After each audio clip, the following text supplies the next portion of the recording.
Setiap kehidupan tidak pernah luput dari sejarah. Dari yang sekarang kita lihat megah, kembali kepada masa silam yang pernah dijajah. Tanah generasi ini menjadi saksi bisu atas banyaknya era baru.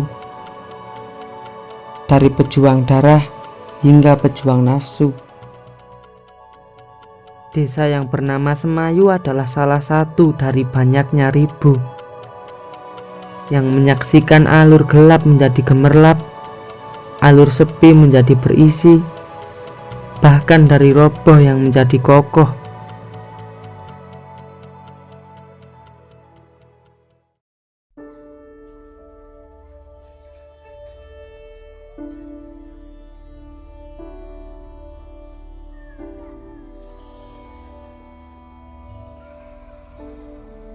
Dahulu bukan hanya desa, tapi negara dalam kendali orang-orang pemakan roti, orang-orang dengan pakaian rapi, yang datang dengan supannya mencari rempah-rempah. Lantas pikiran berubah, jika bisa direbut, bukan hanya dibeli, tapi selamanya dimiliki. Alhasil pemberontakan di mana-mana, menjalar sampai ke desa-desa. Perang besar-besaran terlaksana. Pertumpahan darah tidak bisa ditunda. Salah seorang prajurit Diponegoro berhasil lolos dari tumbangnya medan gerilya, mencari tempat singgah untuk dijadikan rumah. Di sisi lain, seorang pengembala kambing menempati wilayah yang subur ini. Ia memutuskan pergi mengembala karena tempat kelahirannya dilahap oleh wabah penyakit dan bencana.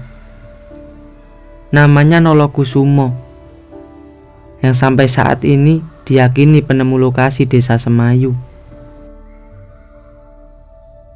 Dan tokoh prajurit Diponegoro bernama Kiai Sulang, pemberi nama yang sangat cemerlang.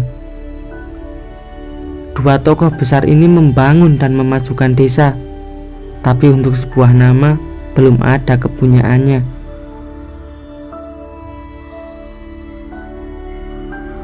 Dari pemikiran ini akhirnya diadakan banyaknya pertemuan.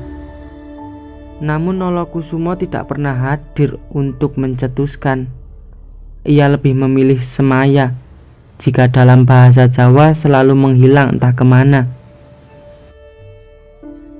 Maka oleh Kiai Sulang, desa diberi nama Semayu.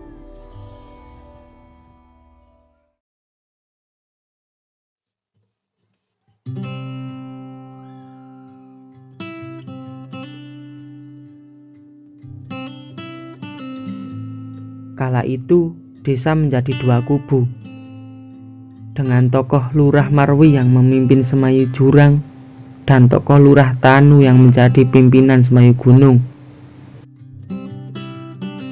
Lantas pada tahun 1957, dua kubu menjadi satu desa yang terdiri dari dua dusun.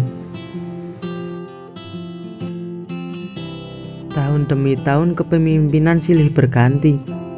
Dari Bapak Sahrowardi yang memimpin dari tahun 1957 sampai 1977, lalu Bapak Mahfud Hadi yang memimpin dari 1977 hingga 1989. Dilanjutkan Bapak Mulyoto yang memimpin pada tahun 1989 sampai 1997.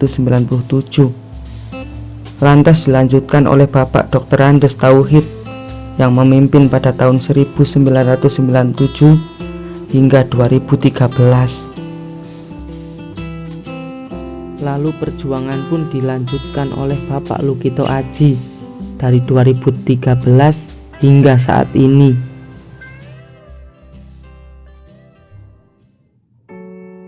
Dari sini kita bisa melihat betapa pesatnya perkembangan dengan hadirnya seorang pimpinan. Mereka adalah doa dari para pejuang legenda. Mereka pewaris dalam alur generasi yang terpilih untuk membimbing rakyat agar lebih manusiawi. Begitu banyak juang yang diwariskan. Semangat untuk ketenangan di masa depan selalu dipikirkan. Tidak lain untuk kemakmuran anak cucu dan keturunan. Kami harap tangan-tangan kotor tidak lagi bermunculan. Hak para rakyat tidak dikucilkan. Keadilan dalam Pancasila harus ditetapkan. Bukan esok, tapi sekarang. Karena kemajuan suatu wilayah bukan berawal dari daerah orang, tapi berasal dari makmurnya wilayah sendiri. Kami hanya menginginkan bukti, bukan kata-kata lantang yang tidak pernah terjadi. Setidaknya berawal dari daerah kecil, untuk menjadi contoh kepada mereka yang tidak sadar akan buruknya negeri tanah air.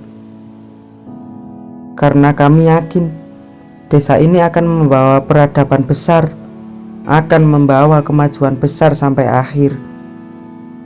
Dan dari dalam lubuk hati, kami selalu berdoa agar impian para pejuang benar-benar terjadi.